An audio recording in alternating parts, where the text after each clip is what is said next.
Hello दोस्तों, हर हर महादेव। कैसे हैं आप सब? आशा करती हूँ महादेव की कृपा से और उनके आशीर्वाद से आप सब बेहद अच्छे होंगे। तो इसके लिए कमेंट बॉक्स में हर हर महादेव लिखना ना भूलें।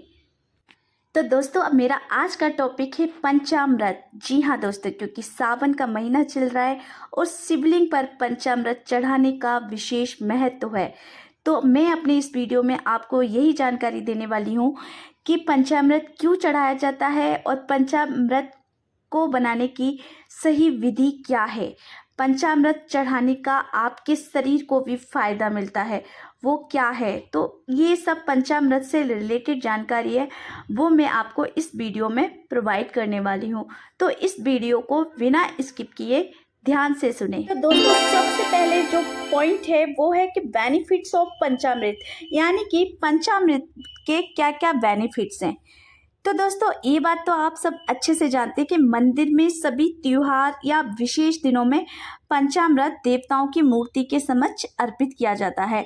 शिवलिंग पर भी इसे चढ़ाया जाता है और सभी को इसे प्रसाद के रूप में वितरित किया जाता है। आप देखते हैं जन्माष्टमी होती है तो लड्डू गोपाल का जब जन्म होता है तो उन्हें सबसे पहले पंचामृत से ही अभिषेक किया जाता है। इसी तरीके से मंदिर में शिवलिंग पर पंचामृत चढ़ाने का भी विशेष महत्व है। तो दोस्तों, अब बात आती है कि कोई विशेष पूजन है या कोई विशेष पर्व है, कोई विशेष दिन है, कोई विशेष त्योहार है, तब उस वक्त पंचामृत क्यों बनाया जाता है, क्यों चढ़ाया जाता है। तो इसके लिए एक चीज़ मैटर करती है, यानी कि पंचामृत सभी देवी और देवताओं का प्रिय भोग है। ये बात तो आप जानते ही हैं।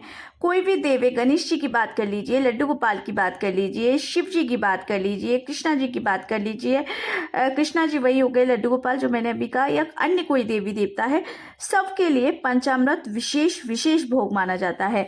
इसे अर्पित करने से देवी और देवता प्रसन्न होकर आपको आशीर्वाद देते हैं। पंचामृत को शिवलिंग पर अर्पित करने से भगवान शिव प्रसन्न होते हैं। पर्व और त्योहारों पर पंचामृत इसलिए वितरित किया जाता है ताकि इस बहाने ये लोगों के शरीर को लाभ पहुंचाए और लोग इसके महत्व को भी समझें। तो अब अगला प्रश्न ये उठता है कि पंचामृत है क्या। जैसे कि इसका नाम है पंचामृत, यानी कि 5 प्रकार के अमृत।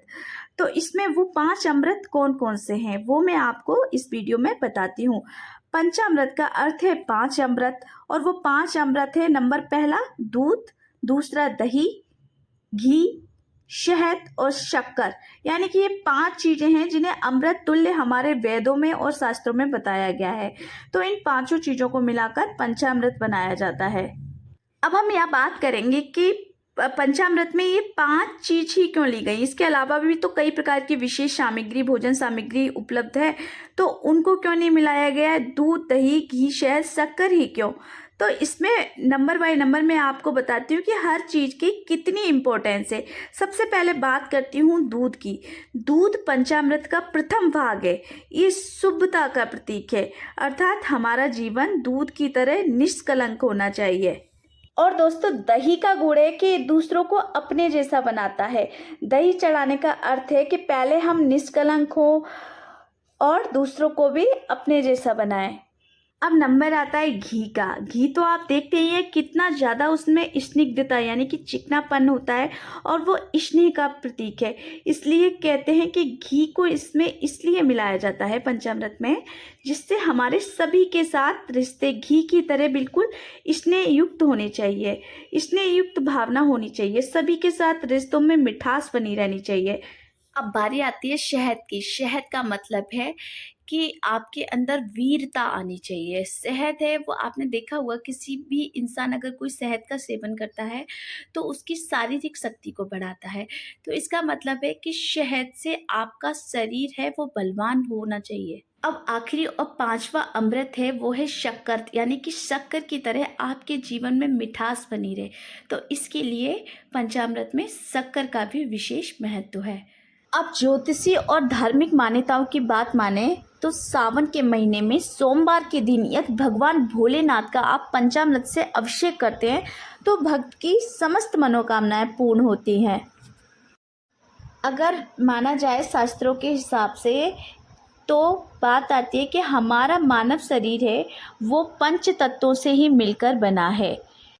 तो इसलिए धार्मिक मान्यताओं के अनुसार यदि मनुष्य अपने पंच तत्वों को अपने अनुकूल बनाना चाहता है तो सावन सोमवार के दिन शिवलिंग का पंचामृत से अभिषेक करना बहुत लाभकारी माना गया है। तो आपको रोगों से मुक्ति दिलाता है, वो कैसे? देखो, अगर धार्मिक मान्यताओं की बात मानी जाए तो हमारे शरीर 5 तत्वों से मिलकर बना है, ये बात आप जानते हैं। और शरीर कब कमज़ोर होता है? जब 5 तत्वों में से कोई तत्व कमज़ोर होता है। में से अगर एक तत्व भी कमज़ोर हो जाएगा तो हमारा शरीर बीमारियों से घिर जाएगा। यही कारण है कि जब आप शिवलिंग का पंचामृत से अभिषेक करते हैं तो शरीर के 5 तत्व संतुलित रहते हैं। देखिए, अब दोस्तों बात आती है कि पंचामृत को किस विधि से तैयार करना चाहिए। सर्वश्रेष्ठ विधि पंचामृत तैयार करने की कौन सी है? तो सबसे पहले और मुख्य बात आती है शुद्धता, यानी कि प्योरिटी। तो पंचामृत बनाते समय आपको एकदम से प्योर होना बहुत ज़रूरी है। आपके कपड़े धुले हुए होने चाहिए, आप पूर्णतः स्नान किए हुए होने चाहिए और जिन पात्रों का आप यूज़ कर रहे हैं वो एकदम शुद्ध होने चाहिए। इसलिए दोस्तों, आपको शिव जी का अभिषेक करने के लिए पंचामृत बनाना बहुत आसान काम है। ऐसा करने के लिए सबसे पहले आप एक कटोरी लीजिए। कटोरी अगर चांदी की है तो बहुत अच्छा है, नहीं है तो वो भी चलेगी। और उसमें आपको डालना है 2 बड़े चम्मच दही, 1 बड़ा चम्मच घी, 1 बड़ा चम्मच कच्चा गाय का दूध, और आपको डालनी है शक्कर 1 चम्मच और 1 बड़ा चम्मच शहद। इनको अच्छे से मिक्स कर लें। हाँ, पंचामृत बनाते समय हर प्रकार की शुद्धता का ध्यान बेहद रखें, यानी कि जिन प्रकार की आप 5 चीज़ें यूज़ कर रहे हैं, जो 5 अमृत मैंने बताए हैं वो आप यूज़ करें, वो पूर्णतः शुद्ध होने चाहिए। दोस्तों, अगर आपके मन में कोई विशेष प्रकार की मनोकामना है तो आप जिस विधि से मैंने पंचामृत बनाया है उस प्रकार से पूर्णतः शुद्ध होकर आप सच्चे मन के साथ पंचामृत भोले बाबा के अभिषेक के लिए तैयार कीजिए और शिवलिंग का पंचामृत से अभिषेक कीजिए। डेफिनेटली भोले बाबा आपकी वो मनोकामना अवश्य पूर्ण करेंगे। तो आशा करती हूँ आपको मेरा ये वीडियो बहुत अच्छा लगा होगा। इसमें मैंने जो जानकारी उपलब्ध कराई है वो आपको पसंद आई होगी। इसके लिए आप कमेंट में हर हर महादेव अवश्य